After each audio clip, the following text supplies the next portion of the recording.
ആകത്തുക പറഞ്ഞു വന്നത്, നാം ജീവിക്കാൻ ആഗ്രഹിക്കുന്ന ഭൗതിക ലോകത്തെ സുഖസന്തോഷങ്ങൾ നഷ്ടപ്പെടുന്നതിൽ നിന്ന് രക്ഷപ്പെടാനുള്ള വഴികളാണ്. അതിലേറ്റവും പ്രധാനപ്പെട്ടതാണ് ചൂട് വർദ്ധിക്കുന്നതിനോട് എങ്ങനെയാണ് പ്രതിരോധിക്കുക. ചൂട് വർദ്ധിക്കുന്ന കാലമായതുകൊണ്ട്, ചൂട് വല്ലാതെ വർദ്ധിക്കുന്ന കാലമായതുകൊണ്ട് ചൂടിനോട് എങ്ങനെയാണ് പ്രതിരോധിക്കേണ്ടത് എന്ന് ചോദിച്ചാൽ, ഒരു വഴി ശുദ്ധമായ പച്ചവെള്ളം കുടിക്കുക. പിന്നെന്താ വഴി? പിന്നെയും ഒരുപാട് വഴികളുണ്ട്. സാധാരണ ആരോഗ്യ രംഗത്തുള്ള വിദഗ്ധന്മാര് നമ്മളോട് പറയാറുള്ളത്, 8 മണിക്ക് ശേഷം വെളിയിലിറങ്ങി വെയിൽ കൊള്ളരുത്, 5 മണി വരെ. നല്ല ഉപദേശമാണ്.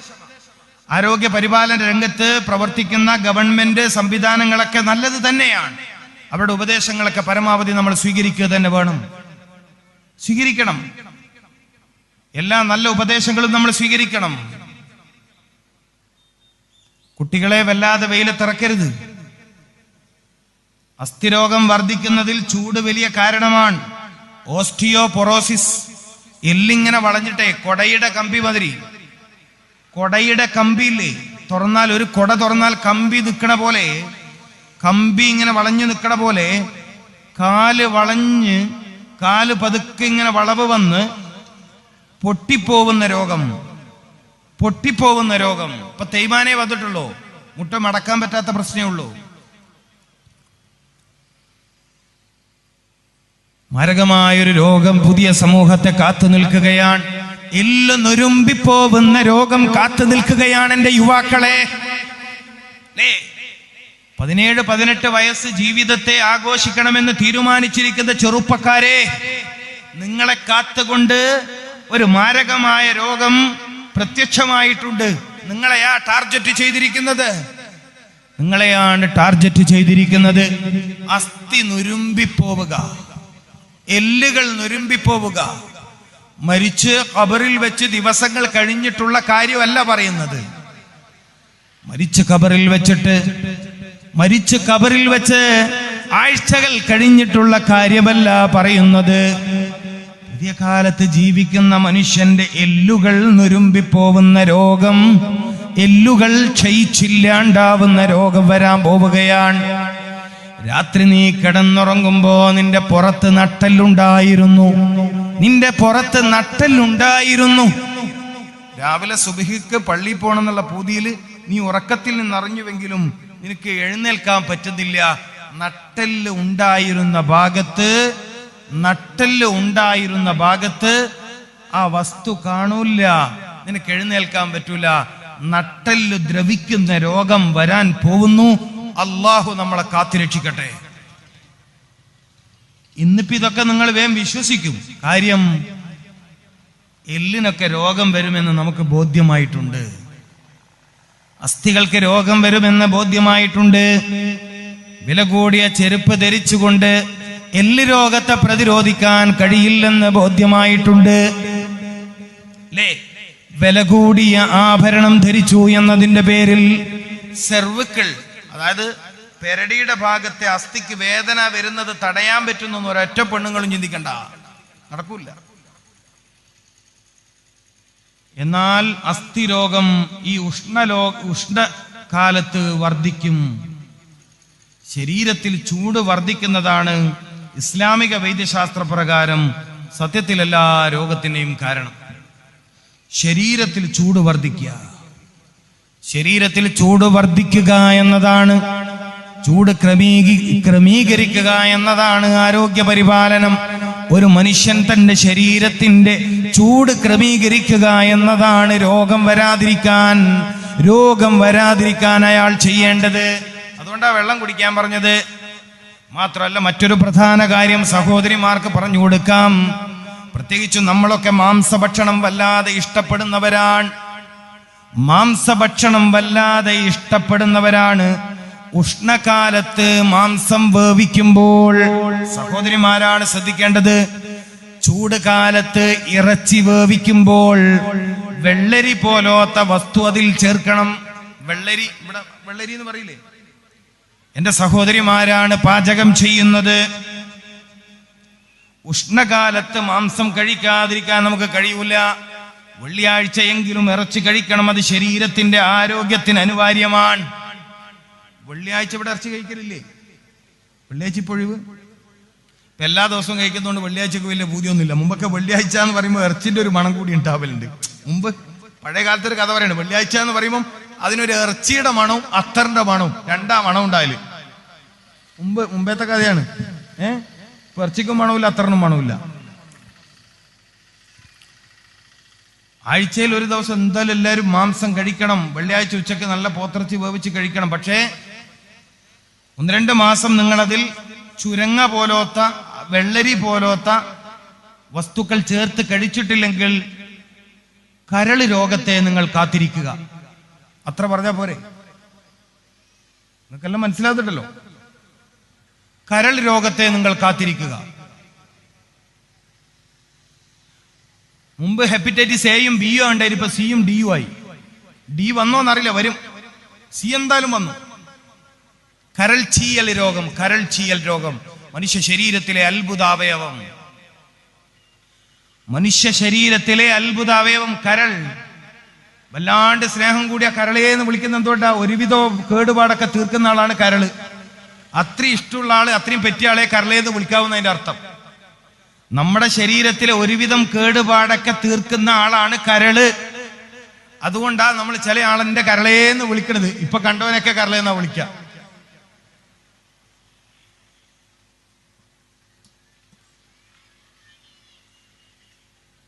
അപ്പോ മാംസം കഴിക്കണം. പക്ഷെ എന്തു വേണം?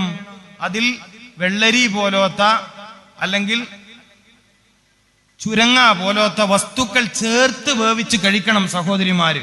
സയ്യിദുനാ മുഹമ്മദ് റസൂലുള്ളാഹി സല്ലല്ലാഹു അലൈഹി വസല്ലമ തങ്ങൾ ഭക്ഷണം കഴിക്കാനിരുന്നാൽ കറിപ്പാത്രത്തിൽ, നിങ്ങൾ ശ്രദ്ധിക്കണം, ആയിഷ ഉമ്മ പറഞ്ഞ കഥയാണിത്. ഉമ്മുൽ മുഅ്മിനീൻ ആയിഷ ബീബി റളിയല്ലാഹു തആല അൻഹ പറഞ്ഞ ചരിത്രമാണിത്. നബി സല്ലല്ലാഹു അലൈഹി വസല്ലമ തങ്ങൾ ഭക്ഷണം കഴിക്കാനിരുന്നാൽ കറിയുടെ പാത്രത്തിൽ ഈ ചൂണ്ടുവിരൽ ഇങ്ങനെ കറിയുടെ പാത്രത്തിലിട്ട്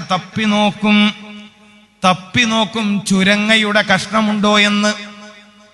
കറിയില് നമ്മൾ ചെമ്മീനൊക്കെ ഉണ്ടോ നോക്കണം. ഒരു പഴയ കാലത്ത് ചുരങ്ങയുടെ കഷ്ണമുണ്ടോ എന്ന് തപ്പി നോക്കാറുണ്ടായിരുന്നു. നാഡി നരമ്പുകളെ ശക്തിപ്പെടുത്താൻ കഴിവുള്ള അമൂല്യമായ ഭക്ഷ്യവസ്തുവാണ് ചുരങ്ങ.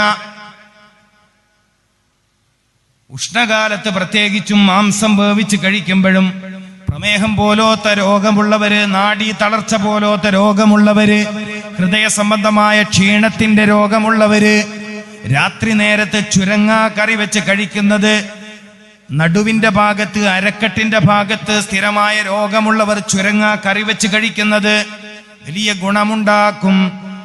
സയ്യിദുനാ മുഹമ്മദ് റസൂലുള്ളാഹി സ്വല്ലല്ലാഹു അലൈഹി വസല്ലമ തങ്ങൾ വഫാത്തായതിനു ശേഷം അവിടുത്തെ സന്തത സഹചാരിയായിരുന്ന അനസ് റളിയല്ലാഹു തആല അൻഹു ചുരങ്ങയുടെ വള്ളി കണ്ടാൽ, ചുരങ്ങ എന്ന് പറയണ കായ് പിടിക്കണ മരം കണ്ടാൽ ബഹുമാനത്തോടെ ആദരവോടെ ആ മരത്തിലേക്ക്, ആ ചെടിയിലേക്ക് നോക്കി നിൽക്കാറുണ്ടായിരുന്നു. എന്റെ റസൂലുള്ളാഹിക്ക് ഏറ്റവും ഇഷ്ടപ്പെട്ട വസ്തുവാണല്ലോ ഇത്. എന്റെ റസൂലുള്ളാഹിക്ക് ഏറ്റവും ഇഷ്ടപ്പെട്ട വസ്തുവായിരുന്നല്ലോ ഇത് എന്ന് പറഞ്ഞുകൊണ്ട് അനസ് റളിയല്ലാഹു തആല അൻഹു ചുരങ്ങയുടെ വള്ളിയിലേക്ക് നോക്കി നിൽക്കാറുണ്ടായിരുന്നു. ചൂട് കാലത്ത് ഭക്ഷണം കഴിക്കുമ്പോൾ നിങ്ങൾ ശ്രദ്ധിക്കുക, ഇത്തരം വസ്തുക്കൾ ചേർത്ത് ഭക്ഷിക്കുക. അതുപോലെ ക്രമാതീതമായ ചൂട് നിങ്ങളുടെ ശരീരത്തെ തളർത്താതിരിക്കാൻ മറ്റൊരു പ്രധാനപ്പെട്ട കാര്യം കൂടി ഞാൻ പറഞ്ഞു തരാം. ഇന്നത്തെ വയത് ദുനിയാവ് സന്തോഷം ഉണ്ടാക്കാനുള്ള വയതാണ്. അതുകൊണ്ട് ഇതൊക്കെ പറഞ്ഞിരുന്നത്. ഉള്ളി ഉപയോഗിക്കുമ്പോ ചെറിയ ഉള്ളി ഉപയോഗിക്കുക. അവിടെ വേറെ പേരുണ്ടോ ഇവിടെ? ചെറിയ ഉള്ളി, ആ ചുവന്ന ഉള്ളി എന്താ പറയാ? ആ പെണ്ണുങ്ങൾക്ക് ഇത് മനസ്സിലാവേണ്ടത്. നിങ്ങൾക്ക് തിരിച്ചിട്ട് കാര്യമില്ല. നിങ്ങൾ ഈ കൈയും കൈ ഇരിക്കുന്നല്ലാണ്ട് ഒരു വസ്തു നിങ്ങൾ കൂടലില്ല. ഇവർക്കാ അല്ലേ? നിങ്ങൾ ഈ കൈയും കൈ ഇരിക്കുന്നല്ലാണ്ട് ഇവരതിനെ കൂടോ? ഒരു വസ്തുവിന് കൂടില്ല.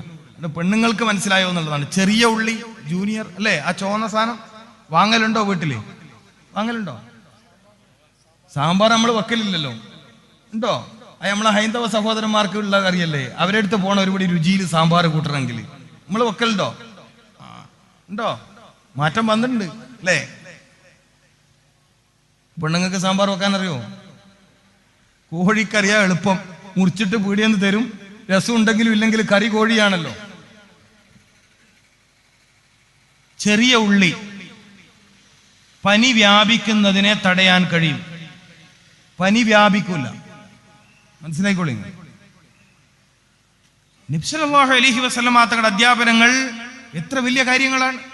നീ ഒരു നാട്ടിൽ പോയാൽ, ഒരു കേരളക്കാരൻ മഹാരാഷ്ട്രയിൽ പോയി, അല്ലെങ്കിൽ സൗദിയിൽ പോയി, അല്ലെങ്കിൽ അമറാത്തിൽ പോയി, എവിടെയും പോയി, നിന്റെ നാട്ടിൽ നിന്ന് നീ അന്യദേശത്തെ യാത്രയായി എത്തിയാൽ ആ നാട്ടിൽ നിന്ന് നീ ആദ്യം കഴിക്കേണ്ട ഭക്ഷണം ഉള്ളിയാണ്. എന്താ കഴിക്കേണ്ടത്? ഉള്ളിയാണ്. ഉള്ളി കൊണ്ടുള്ള ഉദ്ദേശം ചെറിയ ഉള്ളി. അപ്പൊ പറഞ്ഞു വന്നത്, ഉഷ്ണകാലത്ത് ചില ഭക്ഷ്യക്രമങ്ങൾ നമ്മൾ ജീവിതത്തിലേക്ക് കൊണ്ടുവന്നാൽ തന്നെ ഒരു പരിധിവരെ വല്ലാതെ ചൂട് വർദ്ധിച്ചു എന്ന് ആവലാതി പറയുന്നതിൽ നിന്ന് നമുക്ക് വിട്ടു നിൽക്കാൻ കഴിയും. അതിൽ പ്രധാനമാണ് വെള്ളം പറഞ്ഞതുപോലെ, മാംസം വേവിക്കുമ്പോൾ ചുരങ്ങയോ വെള്ളരിയോ ചേർക്കണമെന്ന് പറഞ്ഞതുപോലെ, മുഴുവൻ വീടുകളിലും പ്രത്യേകമായി ഉപയോഗിക്കേണ്ട അമൂല്യമായ ഔഷധ ഗുണമുള്ള ഒരു വസ്തുവാണ് ചെറിയ ഉള്ളി എന്ന് പറയുന്നത്. ചെറിയ ഉള്ളി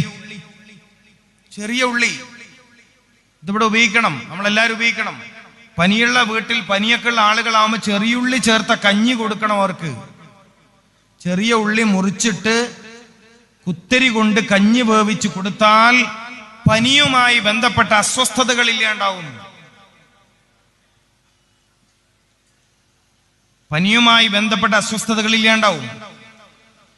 അപ്പോ ഉള്ളി ഉപയോഗിക്കുക, അത് ആരോഗ്യമുണ്ടാക്കും.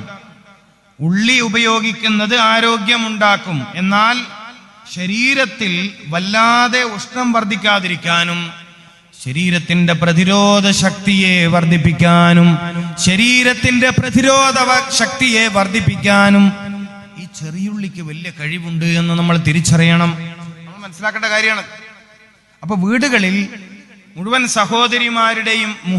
സഹോദരിമാരും വീടുകളിൽ ഈ അമൂല്യ ഗുണമുള്ള വസ്തു ശേഖരിക്കുക. ഒന്നും അല്ലെങ്കിലും ഉഷ്ണകാലത്ത്, എല്ലായ്പ്പോഴും ഇല്ലെങ്കിലും ഉഷ്ണകാലത്തെങ്കിലും ചൂടുകാലത്തെങ്കിലും നിങ്ങൾ അങ്ങനെ ഒരു രീതി സ്വീകരിക്കണം. എന്നതുപോലെ വളരെ പ്രധാനപ്പെട്ട കാര്യമാണ് ചൂട് വല്ലാതെ ശരീരത്തെ കീഴ്പ്പെടുത്താതിരിക്കാൻ രാത്രി നേരത്ത് പൊരിച്ചത്, കരിഞ്ഞത് പോലത്തെ ഭക്ഷണത്തിൽ നിന്ന് വിട്ടുനിൽക്കുക. ശരീരത്തിനത് താങ്ങൂല. നിങ്ങൾ ഇഷ്ടത്തോടെ കഴിക്കുന്ന ഭക്ഷണമായിരിക്കാം. പക്ഷെ രാത്രി നേരമാവുമ്പോൾ ശരീരത്തിന്റെ ആന്തരിക ഭാഗത്ത് അതുണ്ടാക്കുന്ന നാശങ്ങളെ കുറിച്ചൊന്നറിഞ്ഞാൽ, പൊരിഞ്ഞ ഭക്ഷണം കഴിക്കാൻ പൊതുവെ പകൽ 3 മണി കഴിഞ്ഞാൽ അത്ര നല്ലതല്ല. പകല് 3 മണി കഴിഞ്ഞാൽ ഒന്ന് ശ്രദ്ധിക്കണം. പകൽ 3 മണി കഴിഞ്ഞാൽ എണ്ണയിൽ പൊരിഞ്ഞ ഭക്ഷണം ശരീരത്തിന് അങ്ങോട്ട് ചേരൂല. നിങ്ങൾക്കിഷ്ടമായിരിക്കാം, നിങ്ങളുടെ ശരീരത്തിനത് താങ്ങൂല. ശരീരത്തിന് താങ്ങാത്തത് ശരീരത്തിന് കൊടുത്താൽ നിങ്ങൾക്ക് താങ്ങാൻ കഴിയാത്ത രോഗങ്ങൾ ശരീരം തിരിച്ചു തരും. അവിടെ വിഷയം. ശരീരത്തിന്റെ താല്പര്യത്തിനെതിരായി നിങ്ങൾ ജോലി ചെയ്താൽ, ശരീരത്തിന്റെ ആഗ്രഹങ്ങൾക്കെതിരായി നിങ്ങൾ ഭക്ഷണം കഴിച്ചാൽ, ശരീരം നിങ്ങൾക്കെതിരായി പ്രവർത്തിച്ചു തുടങ്ങും. പിന്നെന്ത് ചെയ്യും നമ്മൾ? അതുകൊണ്ട് ഉഷ്ണകാലത്തെ ഇത്തരം കാര്യങ്ങൾ ക്രമീകരിക്കുക. അകത്തേക്ക് കഴിക്കുന്ന ഭക്ഷണങ്ങളിൽ ഇനി ഒരുപാട് കാര്യങ്ങളുണ്ട്. ഉറുമാമ്പഴം കഴിക്കുന്നത്, പഴുത്ത മാങ്ങ കഴിക്കുന്നത്, മൂത്രാശയ രോഗങ്ങൾ. ചൂടുകാലത്താണ് പലർക്കും മൂത്രാശയ രോഗങ്ങൾ വർദ്ധിക്കുന്നത്, ഉഷ്ണരോഗങ്ങൾ വർദ്ധിക്കുന്നത്, ജനനേന്ദ്രിയ രോഗങ്ങൾ വർദ്ധിക്കുന്നത് ഉഷ്ണകാലത്താണ്. നല്ല പഴുത്തൻ നാട്ടുമാങ്ങകൾ കിട്ടുമെങ്കിൽ കഴിക്കുന്നത് ഒരു പരിധിവരെ മൂത്രാശയ രോഗങ്ങളെ പ്രതിരോധിക്കാൻ കഴിയും. ചൂടുകാലമാണിത്. നിങ്ങൾ ശ്രദ്ധിച്ചു നോക്കി, അല്ലാഹു സുബ്ഹാനഹു വ തആല എല്ലാ കൊല്ലവും മാങ്ങ തരത്തെ ചൂടുകാലത്താ. നിങ്ങളതൊന്നും ശ്രദ്ധിച്ചിട്ടില്ല? എല്ലാ സീസണിലും മാങ്ങ വരാറുള്ളത് ചൂടുകാലത്തോടനുബന്ധിച്ചാ. നിങ്ങൾ അങ്ങനെ ശ്രദ്ധിച്ച് കഴിച്ചാൽ തീർച്ചയായും ഗുണമുണ്ടായിത്തീരും.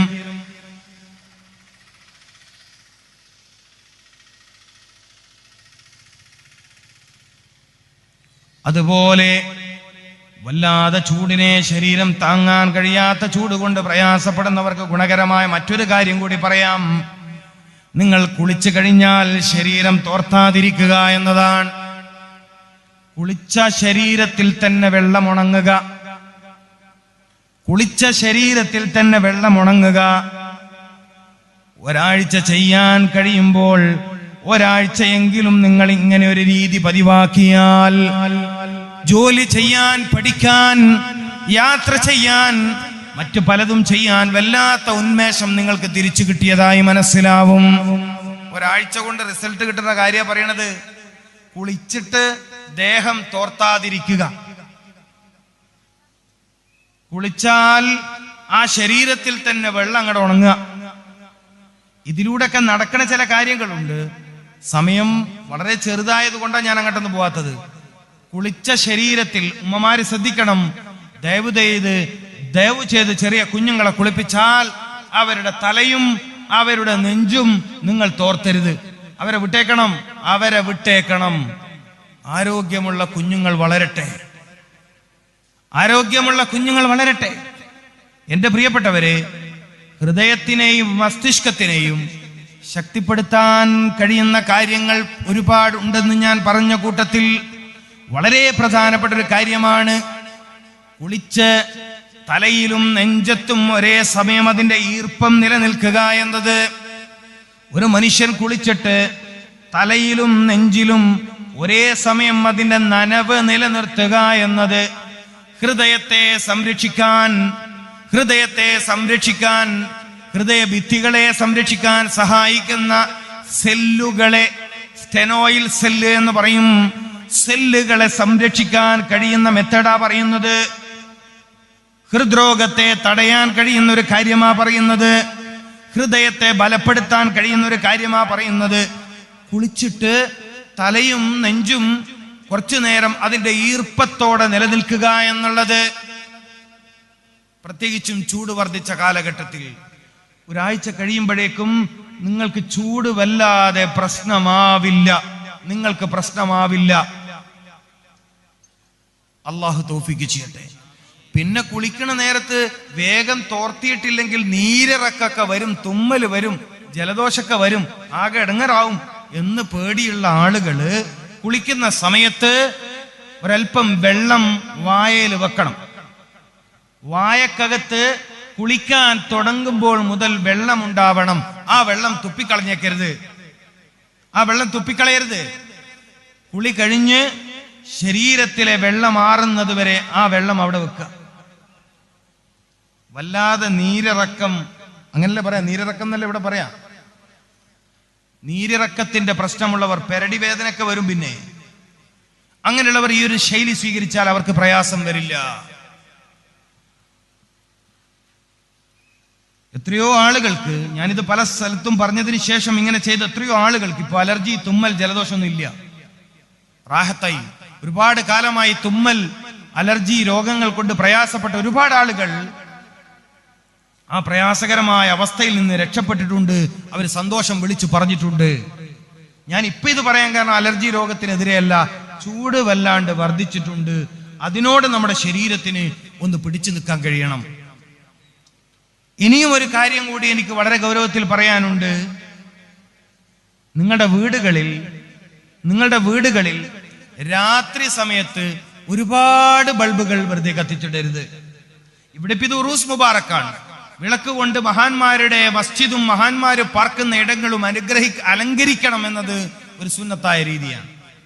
സാധാരണ വീടുകളിൽ ആവശ്യത്തിൽ കൂടുതൽ ലൈറ്റുകൾ, ഫാൻസി ബൾബുകൾ, മനസ്സിലാക്കണം, ഫാൻസി ബൾബുകൾ കളർ ബൾബുകൾ. വീട്ടിനൊരു പക്ഷേ കാണാൻ രസമുണ്ടാകും, വീട്ടിനൊരു പക്ഷേ അത് കാണാൻ രസമായിരിക്കും. ഒരുപാട് ലൈറ്റുകൾ ആവശ്യമില്ലാതെ രാത്രി നേരം കത്തിക്കുന്നത് ഗ്ലോബൽ വാർമിങ്ങിന് കാരണമായിട്ടുണ്ട്. തെരുവ് വിളക്കുകൾ ഒരു പക്ഷേ കാലോചിതമായ പുരോഗതിയായിരിക്കാം.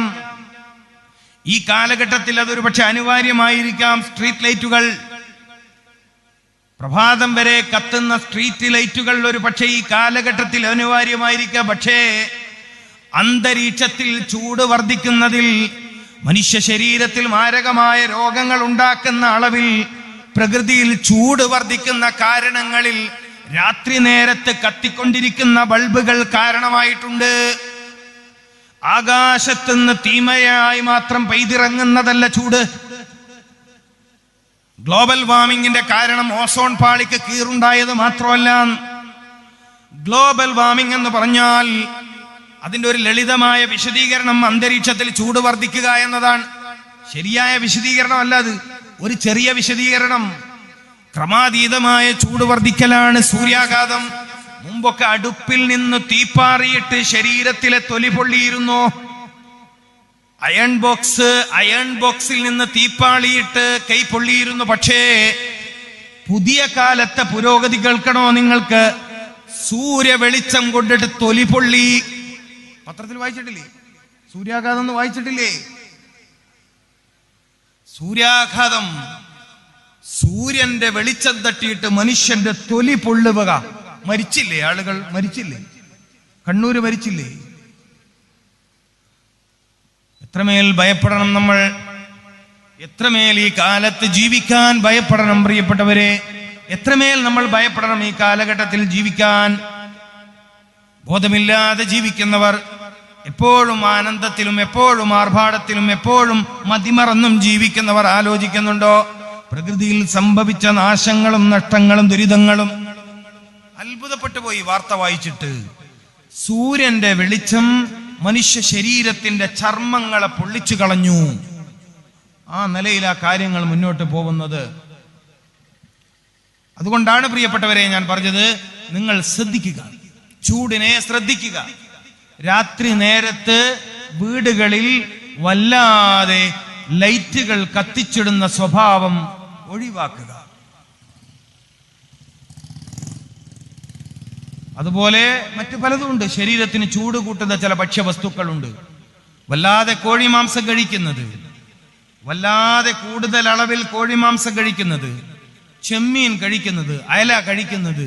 അയല ഇപ്പൊ ഒരു പ്രത്യേക ചൊറിച്ചൽ വന്നിട്ടുണ്ട്. എല്ലായിടത്തും ചൊറിച്ചൽ, ഭയങ്കര ചൊറിച്ചലാണ്, പോണില്ല, ഭയങ്കര ചൊറിച്ചൽ. എന്താണ് ഒരാൾക്കൊരു പിടുത്തമില്ല, ഭയങ്കര ചൊറിച്ചലാണ്, ഭയങ്കര പ്രയാസമാണ്. ഭയങ്കര പ്രയാസമുള്ള ഒരുതരം ചൊറിച്ചൽ